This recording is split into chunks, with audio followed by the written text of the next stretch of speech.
ರಂಜಾನ್ ಮಾಸಾಚರಣೆ ಚಂದ್ರದರ್ಶನದೊಂದಿಗೆ ಶುಕ್ರವಾರ ಅಂತ್ಯಗೊಂಡ ಹಿನ್ನೆಲೆಯಲ್ಲಿ ಸಿದ್ದಾಪುರ ತಾಲೂಕಿನ ಹಾಗೂ ಪಟ್ಟಣದ ಮುಸ್ಲಿಂ ಧರ್ಮೀಯರು ಪವಿತ್ರ ಈದ್ ಉಲ್ ಫಿತ್ರ್ ಅನ್ನು ಶ್ರದ್ಧೆ ಅಲ್ಲಾಹ್ ಮೇಲಿನ ಭಕ್ತಿಯೊಂದಿಗೆ ಸಡಗರ ಸಂಭ್ರಮದಿಂದ ಆಚರಿಸಿದರು.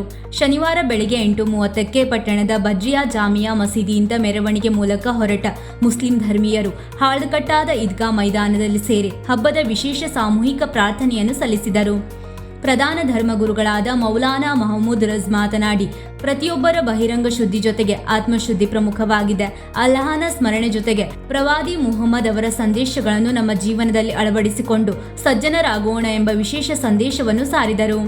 ಮಸೀದಿ ಕಮಿಟಿ ಅಧ್ಯಕ್ಷರಾದ ಖಾದರ್ ಭಾಷಾ ಎಪ್ಸಾಬ್ ಎಲ್ಲರಿಗೂ ಹಬ್ಬದ ಶುಭಾಶಯವನ್ನು ಕೋರಿದರು.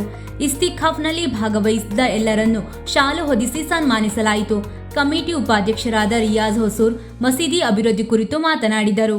ಈ ಸಂದರ್ಭದಲ್ಲಿ ಕಾರ್ಯದರ್ಶಿ ಫಿರೋಜ್ ಸಾಬ್, ಖಜಾಂಚಿ ಇಬ್ರಾಹಿಂ ಸಾಬ್, ಸದಸ್ಯರಾದ Munavar A Gurkar, Ilyas Ibrahim Saab, Munaf M Saab, Siraj Usman, Sheikh Syed Musheer, Fayaz Ahmed, Hameed M Khan, Abdul Rasheed S Saab ಹಾಗೂ ಸಮಸ್ತ ಮುಸ್ಲಿಂ ಬಾಂಧವರು ಭಾಗವಹಿಸಿದ್ದರು. ನಂತರ ಸಾಗರ ಜೋಗ ರಸ್ತೆಯಲ್ಲಿರುವ ಹಜರತ್ ಸೈಯದ್ ಶರ್ಮದ್ ಶಾ ವಲಿ ಅಲ್ಹಾ ದುರ್ಗಾಕ್ಕೆ ತೆರಳಿ ವಿಶ್ವ ಶಾಂತಿಗಾಗಿ ವಿಶೇಷ ಪ್ರಾರ್ಥನೆಯನ್ನು ಸಲ್ಲಿಸಲಾಯಿತು. ವೀಕ್ಷಕ ಮಹಾಪ್ರಭುಗಳೇ, ನಮ್ಮ ಚಾನೆಲ್ ಅನ್ನು ಸಬ್ಸ್ಕ್ರೈಬ್ ಮಾಡಿ, ಶೇರ್ ಮಾಡಿ, ಪ್ರೋತ್ಸಾಹಿಸಿ.